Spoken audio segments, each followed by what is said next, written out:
All this behind me, every white headstone is a life lost in Europe's worst massacre since the Holocaust.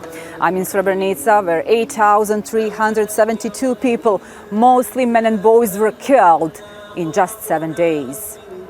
They were Muslim civilians. They had sought refuge in what's supposed to be a UN-protected zone, but protection never came. Instead, they were executed, their bodies dumped in mass graves. To hide the scale of the crime, bodies were dismembered and moved to secondary and even tertiary graves. Investigators found many through aerial images shared by US officials that revealed the first mass grave sites.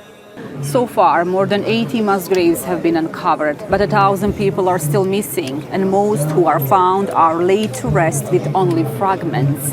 A single bone, sometimes, all that's left of a life. This year, just 7 victims are being buried, the lowest number so far. As time passes, finding new remains becomes harder, as silence still protects the perpetrators. Families spend one final moment beside these green coffins. They waited decades for this goodbye.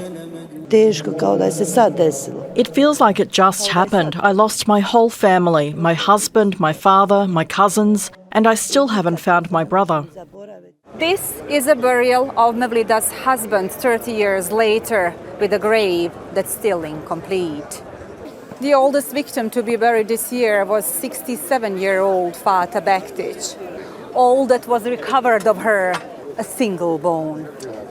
Srebrenica is officially recognized as a genocide by 2 international courts and the United Nations. Crime on European soil, decades after world promised never again.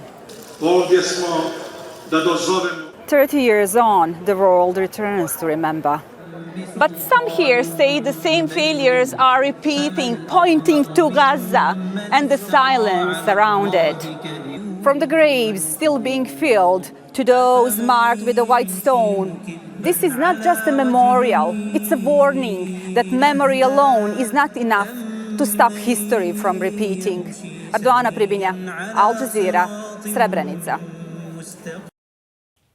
Make sure to subscribe to our channel to get the latest news from Al Jazeera.